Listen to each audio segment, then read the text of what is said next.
Hello everyone and welcome back to my YouTube channel.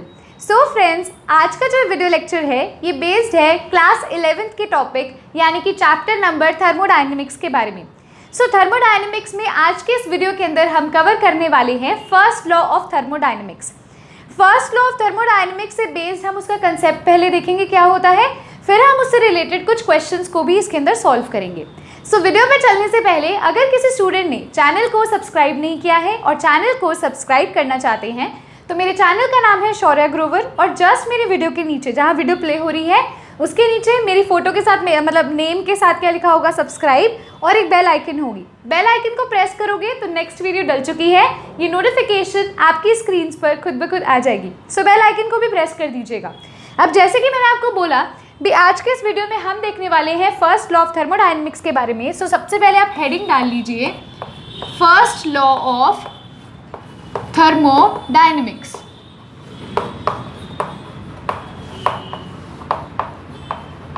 So yes students, first law क्या state करता है thermodynamics का? आप में से कई स्टूडेंट्स को पता भी होगा और कई को नहीं पता होगा। सो कोई टेंशन वाली बात नहीं है, मैं बताती हूँ। देखिए, फर्स्ट लॉ ऑफ थर्मोडायनेमिक्स ये स्टेट करता है भी एनर्जी हमेशा कंजर्व्ड रहती है। एनर्जी क्या रहती है? हमेशा कंजर्व्ड रहती है। ये हमें फर्स्ट लॉ ऑफ थर्मोडायनेमिक्स बताता है। अब इसका मतलब क्या है? कंजर्वेशन का मतलब क्या होता है? इसके अकॉर्डिंगली यहाँ पर मैं चाहे लिख भी देती हूँ, ये हमें बताता है about conservation of energy. First law हमें बताता है कंजर्वेशन ऑफ एनर्जी के बारे में भी। एनर्जी कंजर्व रहेगी, एनर्जी सेव रहेगी, ना तो एनर्जी और बनेगी ना ही और खत्म होगी। समझ पा रहे हो? Energy can neither be created nor be destroyed in any chemical reaction. उसे बोला जाता है फर्स्ट लॉ ऑफ थर्मोडायनेमिक्स भी। यानी कि एनर्जी अगर बन भी नहीं रही है, it can neither be created, और ना ही वो डिस्ट्रॉय हो रही है, मतलब वो डिस्ट्रॉय भी नहीं हो रही है, ना बन रही है ना डिस्ट्रॉय हो रही है, मतलब जितनी पहले थी उतनी की उतनी रह रही है, मतलब कंजर्व हो गई है, सेव हो गई है, उतनी की उतनी है। तो यही होता है कंजर्वेशन का लॉ। यानी कि आप इसके अंदर लिख भी सकते हो, it states that energy can neither be created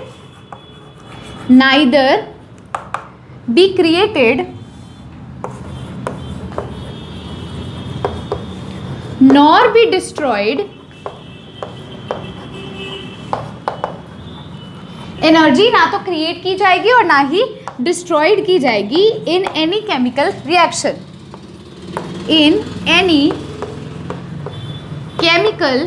reaction. किसी भी केमिकल रिएक्शन में ना तो एनर्जी क्या की जाएगी, क्रिएट की जाएगी, और ना ही डिस्ट्रॉय की जाएगी। मतलब जितनी एनर्जी पहले थी उतनी की उतनी एनर्जी क्या रहेगी, कंजर्व रहेगी, उतने की उतनी ही रहेगी। अब स्टूडेंट्स कुछ सोच के देखिए, जो फर्स्ट लॉ ऑफ थर्मोडायनेमिक्स है ना, इसका क्या है, एक बेसिक सा फॉर्मूला होता है जो कि हमारे क्वेश्चंस में भी यूज़ किया जाता है। इसका फॉर्मूला होता है delta U is equals to Q plus W. Q plus delta W, इसको ऐसे लिख लो, delta U is equals to delta Q plus delta W. या फिर अगर आप ये देखोगे, जो डेल्टा वर्ड यूज़ किया जाता है, ये जो साइन है ये शो किया जाता है फॉर अ बिग चेंज। ज़्यादा अगर चेंज होता है तो हम ये यूज़ करते हैं, ठीक है। और अगर मैं स्मॉल डी यू लिख दूँ, स्मॉल डी क्यू लिख दूँ, स्मॉल डी डब्ल्यू लिख दूँ, इसका मतलब क्या होता है, ये जो डेल्टा वर्ड यूज़ किया जाता है ये स्मॉल चेंज के लिए लिखा जाता है, ये लार्ज चेंज के लिए, स्मॉल चेंज के लिए होता है। आपको कई बुक्स में यहाँ पर ऐसे भी देखने को मिलेगा। तो ये कब देखने को मिलता है? जब स्मॉल चेंज होता है। अब एक और चीज़ यहाँ पर क्वेश्चन ये राइज करता है भी मैम यू क्या चीज़ है? यू होता है डियर स्टूडेंट्स इंटरनल एनर्जी। मैंने क्या बोला? Energy can neither be created nor be destroyed in any chemical reaction. मतलब कि जो फर्स्ट लॉ ऑफ थर्मोडायनेमिक्स है वो सारा का सारा किस पे बेस्ड है? वो सारा का सारा एनर्जी पर बेस्ड है। आपको कई बुक्स में डेल्टा यू की जगह डेल्टा ई भी देखने को मिल सकता है। सो आप यहाँ लिख भी सकते हो, डेल्टा यू है इंटरनल एनर्जी, क्यू आपको पता है क्या होता है, हीट होता है, और डब्ल्यू आपको पता है वर्क डन होता है।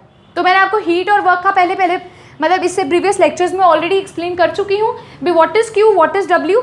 आज मैंने आपको बता दिया भी एनर्जी क्या होती है, इंटरनल एनर्जी कैसे कैलकुलेट की जाती है ना।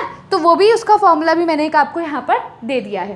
अब आपने क्या करना है डियर स्टूडेंट्स, पहले आपने वीडियो को पॉज करके नोट करना है भी हमारा फर्स्ट लॉ ऑफ थर्मोडायनेमिक्स होता क्या है, वो क्या स्टेट करता है। ये लाइन लिखेंगे, फिर आप लिखेंगे formula of first law of thermodynamics, वो क्या है, delta U is equals to delta Q plus delta W.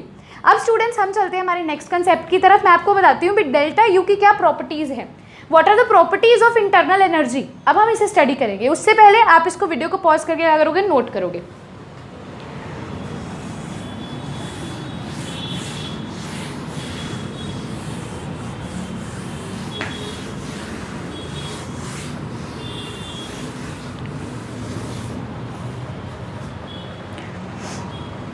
So yes students, अब देखिए जैसे कि मैंने आपको बोला, मैं आपको डेल्टा यू की कुछ प्रॉपर्टीज़ के बारे में स्टेट करूंगी।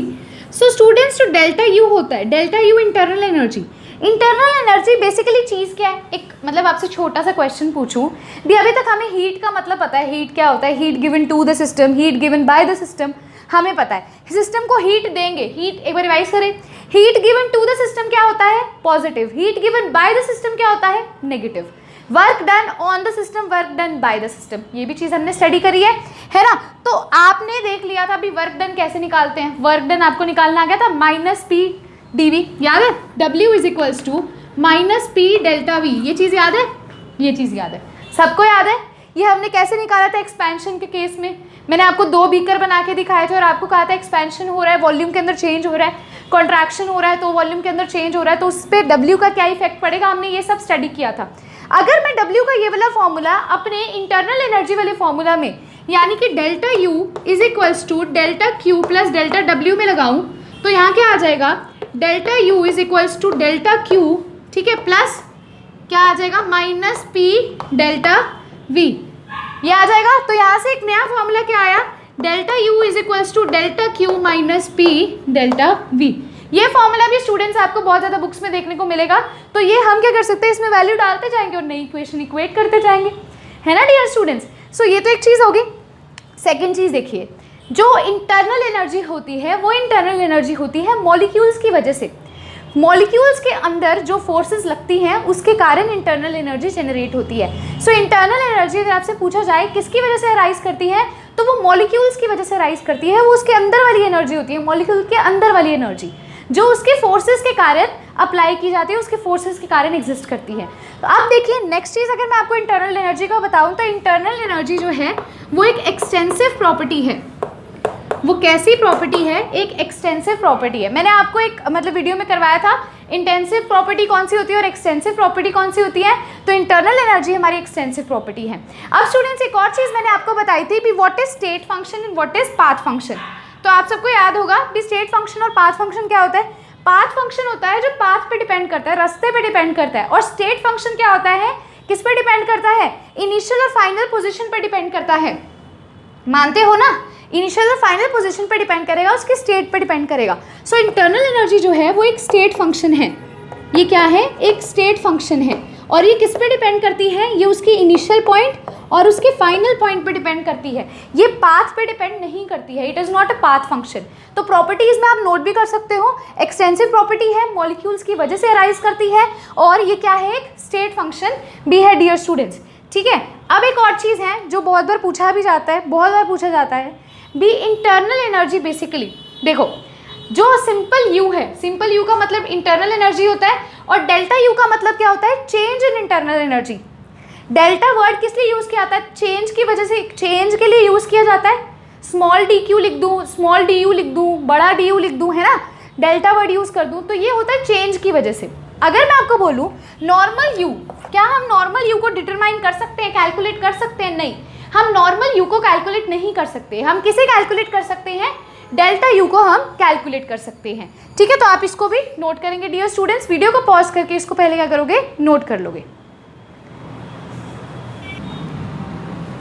सो यस स्टूडेंट्स, अब आते हैं questions related to first law of thermodynamics. देखिए सबसे पहला क्वेश्चन क्या है, what will be the change in internal energy. आपको इंटरनल एनर्जी जिसे हम यू से रिप्रेजेंट करते हैं, चेंज इन इंटरनल एनर्जी मतलब डेल्टा यू, इसकी वैल्यू बतानी है when 12 kilo joule of work is done on the system. अब देखिए work done on the system क्या होता है, पॉजिटिव, और work done by the system क्या होता है, नेगेटिव।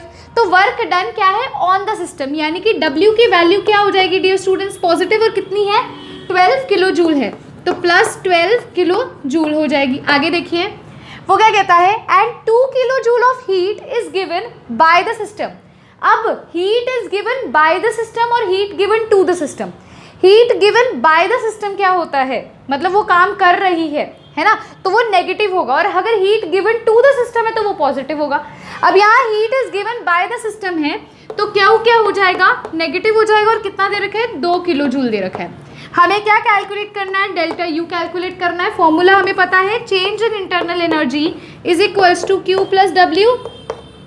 क्यू कितना दे रखा है, -2 किलो जूल, और डब्ल्यू कितना दे रखा है, +12 किलो जूल। तो यहाँ से हमारा आंसर क्या आ जाएगा, +10 किलो जूल। क्या आंसर आ जाएगा, +10 किलो जूल आ जाएगा। ठीक है डियर स्टूडेंट्स, वीडियो को पॉज करके इस क्वेश्चन को नोट करोगे। अब देखो मैं आपको करवाती हूँ हमारा next question, question number 2। Simple सी चीज़ है, आपको अपने नेगेटिव और पॉजिटिव साइन पर ध्यान रखना है। ऑन द सिस्टम और बाय द सिस्टम थोड़ा सा इशू क्रिएट करेगा, अगर वो कंसेप्ट आपको क्लियर है तो बहुत इजीली कर लोगे। और अगर अभी भी स्टूडेंट्स को इस कंसेप्ट में कोई इशू है तो वो प्रीवियस वाली वीडियोस जाकर देख सकते हैं, work done on the system, work done by the system, heat given to the system, heat given by the system की वैल्यूज, तो उन्हें वहाँ वो क्लियर हो जाएंगी। अब हम करते हैं हमारा नेक्स्ट क्वेश्चन, क्वेश्चन नंबर 2 मैं आपकी स्क्रीन पर यहाँ लिख रही हूँ। वीडियो को पॉज करके क्वेश्चन को सॉल्व करोगे। A system absorbs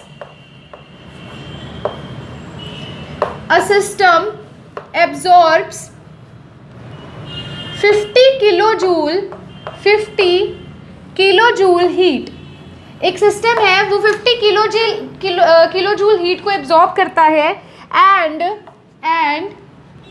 does 20 kilo joule of work, और वर्क कितना करता है, 20 किलो जूल करता है। What is the net change in internal energy, मतलब आपने क्या कैलकुलेट करना है, डेल्टा यू क्या करना है, कैलकुलेट करना है डियर स्टूडेंट्स। क्वेश्चन को रिपीट कर रही हूँ, दोबारा से ध्यान से देखोगे। A system absorbs 50 kilo joule heat, एक सिस्टम एब्जॉर्ब कर रहा है, heat given to the system, heat given by the system. Given to का मतलब हीट दी जा रही है, गिवन बाय द सिस्टम मतलब हीट सिस्टम दे रहा है। तो यहाँ क्या है, भी वो एब्जॉर्ब कर रहा है, मतलब उसको हीट मिल रही है, और अगर मिल रही है हीट तो क्या होगा, पॉजिटिव वैल्यू होगा। तो Q की वैल्यू क्या हो जाएगी, +50 किलो जूल्स, +50 किलो जूल। आगे देखिए क्या है, and does 20 kilo joule of work, और वो 20 किलो जूल वर्क करता है। अब देखो, work is done on the system, work system पर हो रहा है, work is done by the system, system work कर रहा है। यहाँ क्या लिखा है, does 20 kilo joule of work, work हो रहा है, वो कर रहा है, मतलब वर्क डन क्या हो जाएगा, नेगेटिव, W क्या हो जाएगा, -20 किलो जूल। यहाँ माइनस और पॉजिटिव, प्लस और मतलब प्लस साइन और नेगेटिव साइन का ध्यान रखना है, यहीं पर बच्चे गलती करते हैं, यहीं से हमारा सारा क्वेश्चन सॉल्व होता है। अब फॉर्मूला लगाएंगे, change in internal energy is equals to Q plus W. Q की वैल्यू है -20 किलो जूल, W की वैल्यू है +50 किलो जूल। सॉल्व करेंगे क्या आंसर आ जाएगा, +30 किलो जूल। यानी कि हमारा जो सिस्टम है वो 30 किलो जूल जो है उसकी क्या है, इंटरनल एनर्जी है। समझ पा रहे हैं डियर स्टूडेंट्स, वीडियो को पॉज करके इसको नोट करोगे। अब देखते हैं हमारा नेक्स्ट क्वेश्चन, क्वेश्चन नंबर 3। अब हम देखते हैं हमारा नेक्स्ट क्वेश्चन, क्वेश्चन नंबर 3। इसी प्रकार के क्वेश्चंस आपको देखने को मिलेंगे, मैंने सारी बुक्स में से कवर किए हैं, सो टेंशन लेने की ज़रूरत नहीं है। ठीक है, अब मैं चाहूँगी जो क्वेश्चन है वो पहले अब आप खुद सॉल्व करो, फिर मेरे से मैच करो, ताकि पता तो लगे भी आपको कंसेप्ट क्लियर हो भी रहा है या नहीं हो रहा है ना। तो अब मैं क्वेश्चन लिखने लगी हूँ। हमारा जो नेक्स्ट क्वेश्चन है, question number 3। 200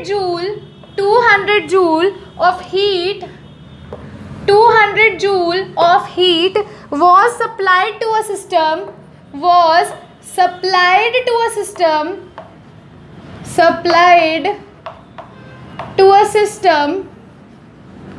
200 joules of heat was supplied to a system at constant volume constant volume. It resulted in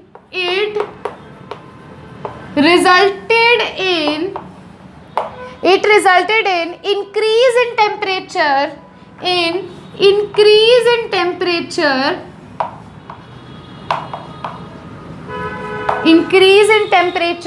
from 298 Kelvin to 323 Kelvin. Calculate change in internal energy. फटाफट से क्वेश्चन को, video को pause करके note करोगे. Question repeat कर रही हूँ, देखो. 200 joule of heat was supplied to a system. 200 joule heat system को दी गई. अब फिर से, heat given to the system, heat given by the system.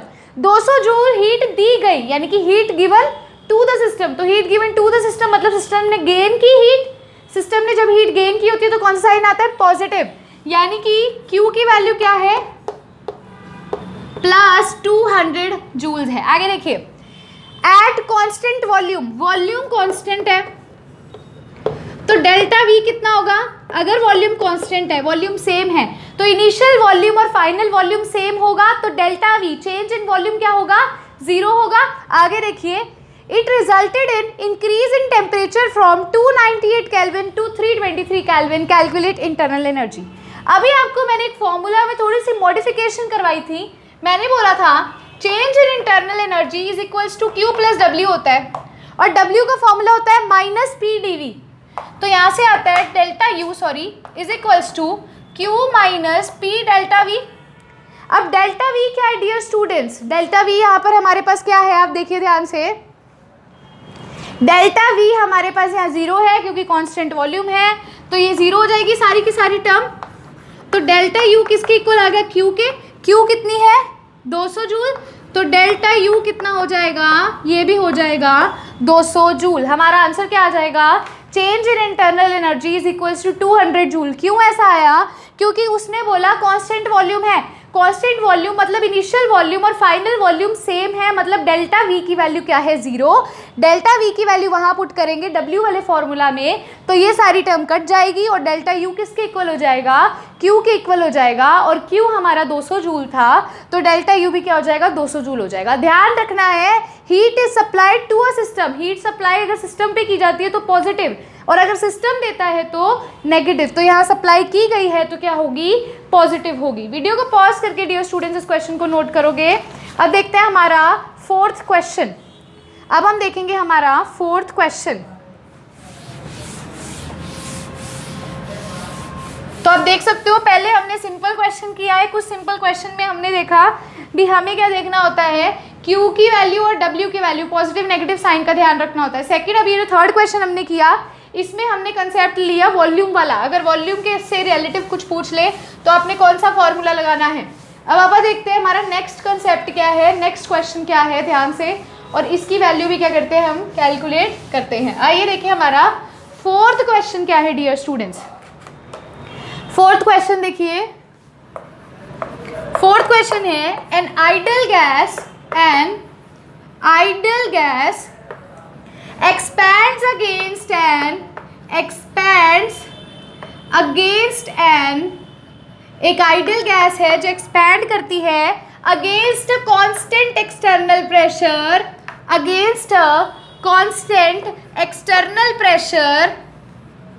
ठीक है, एक कांस्टेंट एक्सटर्नल प्रेशर पर कोई गैस है वो एक्सपैंड करती है, और प्रेशर कितना है? Of 2 atm. 2 atm हमारा जो है प्रेशर है फ्रॉम 20 लीटर, ठीक है, टू 40 लीटर. 20 लीटर से लेकर 40 लीटर तक, यानी कि इनिशियल वॉल्यूम 20 लीटर है और फाइनल वॉल्यूम 40 लीटर है. And absorbs 10 kilojoule of heat. And absorb 10 kilojoule of heat. Calculate delta U.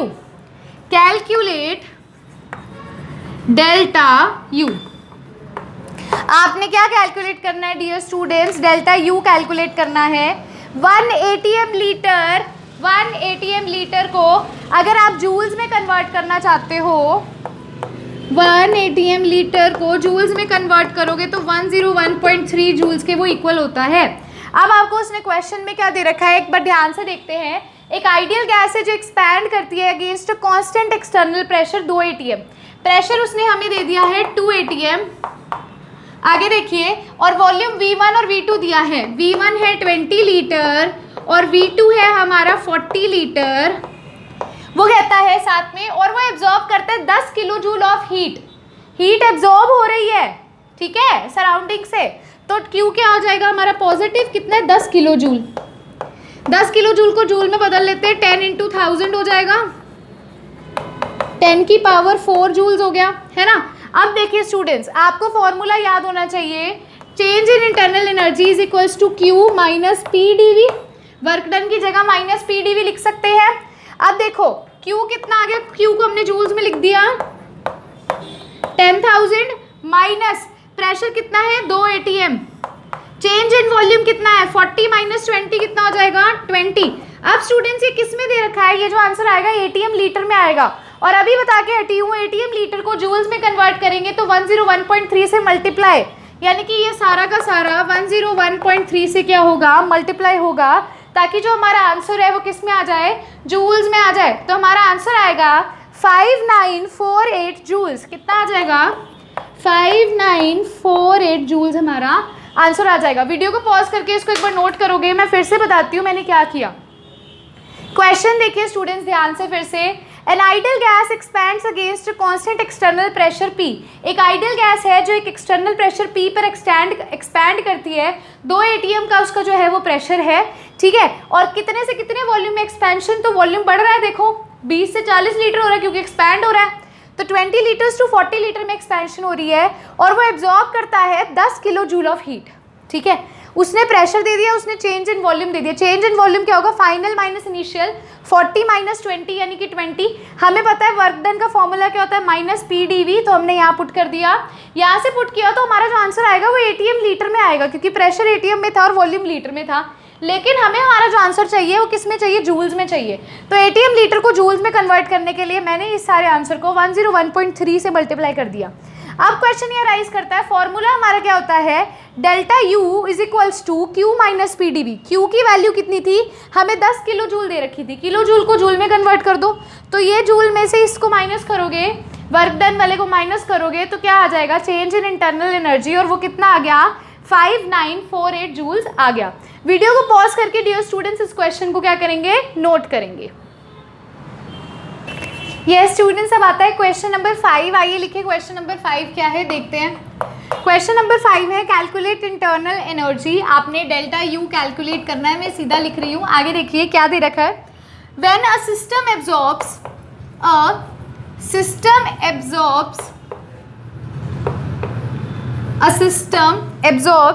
15 kilo joule of heat, 15 kilo joule of heat and does 5 kilo joule of work. बताइए इस question को कैसे solve करेंगे, ध्यान से देखिए। Simple सा क्वेश्चन है। क्वेश्चन रिपीट करती हूँ एक बार फिर से आप सबके लिए। क्वेश्चन दिया गया है, एक सिस्टम है वो 15 किलो जूल ऑफ हीट को क्या कर रहा है, एब्जॉर्ब कर रहा है। एब्जॉर्ब करने का मतलब heat given to the system, heat given by the system. Heat given to the मतलब सिस्टम को हीट दी जा रही है, और heat given by the system मतलब सिस्टम हीट दे रहा है। तो यहाँ एब्जॉर्ब्स इतना हीट यानी कि सिस्टम को हीट दी जा रही है। तो Q की वैल्यू क्या हो जाएगी, प्लस 15 किलो जूल हो जाएगी। आगे देखो, and does 5 kilo joule of work, और वो 5 किलो जूल ऑफ वर्क कर रहा है। अब work done by the system, work done on the system, system पर काम हो रहा है, सिस्टम कर रहा है, तो यहाँ वर्क इतना हो रहा है, डज मतलब कर रहा है। तो W की वैल्यू क्या हो जाएगी, माइनस 5 किलो जूल हो जाएगी। क्या फॉर्मूला लगाएंगे चेंज इन इंटरनल एनर्जी का, Q प्लस W। Q की वैल्यू कितनी है, प्लस 15 किलो जूल, और W की है माइनस 5, तो कितना हो जाएगा 10 किलो जूल हमारा क्या हो जाएगा, आंसर हो जाएगा डियर स्टूडेंट्स। क्लियर है, बहुत ही सिंपल सा क्वेश्चन था ये। आइए देखते हैं हमारा next question, question number 6। Question number 6 देखते हैं डियर स्टूडेंट्स। तो होपफुली आपको फर्स्ट लॉ समझ आ गई होगी। एक चीज़ और बताती हूँ, चलो क्वेश्चन 6 पे चलने से पहले आपसे वो पूछ ले साइक्लिक प्रोसेस के लिए चेंज इन इंटरनल एनर्जी की क्या वैल्यू होगी। For a cyclic process what is the value of change in internal energy. सोचिए, मैंने आपको बोला था, अब देखो इसीलिए मैंने आपको प्रॉपर्टीज लिखवाई थी। इंटरनल एनर्जी की प्रॉपर्टी होती है वो एक स्टेट फंक्शन होता है, मतलब वो पाथ पे डिपेंड नहीं कर रहा। तो साइक्लिक प्रोसेस में क्या है, जैसे मान लो ये है, ये यहाँ से शुरू हुआ यहीं पर आया, इनिशियल पॉइंट भी है फाइनल पॉइंट भी है। स्टेट फंक्शन का मतलब क्या होता है भी इनिशियल और फाइनल पोजीशन पर डिपेंड करता है। तो यहाँ इनिशियल पॉइंट भी सेम है और फाइनल पॉइंट भी सेम है, तो डेल्टा यू की वैल्यू क्या हो जाएगी, 0 हो जाएगी डियर स्टूडेंट्स। किस केस के लिए, साइक्लिक प्रोसेस के लिए। ठीक है, अब आप देखते हैं हमारा क्वेश्चन नंबर 6 जो कि मैं आपको करवा रही थी। देखिए क्वेश्चन नंबर 6 क्या है dear students.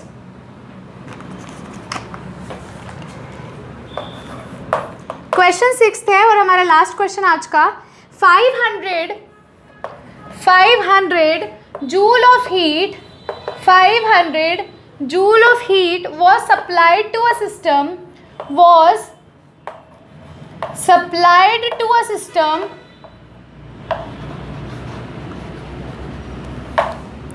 at constant volume।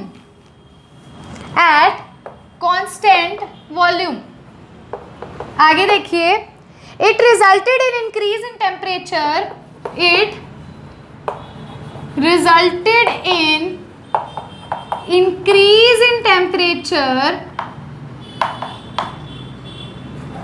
कहाँ से कहाँ तक, from 20 degree Celsius to 25 degree Celsius. Calculate delta U. क्या क्वेश्चन आइए देखते हैं। क्वेश्चन ये है भी change in internal energy calculate कीजिए। क्या बोलता है वो, 500 जूल जो है 500 जूल ऑफ हीट वो supplied to a system at constant volume. Constant volume अभी करवा के हटी थी, मतलब डेल्टा वी कितना हो जाएगा, 0 है ना। कितना जूल हीट सिस्टम को अप्लाई किया गया, मतलब सिस्टम को इतना दिया गया हीट, यानी कि उसने लिया तो क्यू क्या हो जाएगा, पॉजिटिव, और कितना होगा 500 जूल। आगे देखिए, it resulted in increase in temperature from 20 degree Celsius to 25 degree Celsius. Delta U calculate करो। डेल्टा यू का क्या फॉर्मूला होता है, Q plus W. Delta U is equals to W की वैल्यू डालो minus P delta V. Delta V कितना है, 0, क्योंकि कांस्टेंट वॉल्यूम है, तो डेल्टा यू किसके इक्वल हो जाएगा, Q के। अब Q कितना यहाँ पर है, 500 जूल है, तो डेल्टा यू भी कितना हो जाएगा हमारा 500 जूल। क्या हो जाएगा हमारा, डेल्टा यू हो जाएगा, चेंज इन इंटरनल एनर्जी हो जाएगा, क्योंकि डेल्टा वी की वैल्यू क्या हो गई, 0 हो गई। सो यस मेरे डियर स्टूडेंट्स, यहीं पर जो आज का वीडियो लेक्चर है ये फिनिश होता है। ये था फर्स्ट लॉ ऑफ थर्मोडायनेमिक्स के बारे में। नेक्स्ट वीडियो लेक्चर में हम सेकंड लॉ ऑफ थर्मोडायनेमिक्स देखेंगे। तो अगर आज का वीडियो लेक्चर आपको अच्छा लगा है तो लाइक ज़रूर कीजिएगा, बहुत अच्छा लगा है तो कमेंट करना है, शेयर करना है, और अगर किसी ने चैनल को सब्सक्राइब नहीं किया है तो वो चैनल को भी सब्सक्राइब कर सकते हैं। Thanks a lot dear students, have a good day.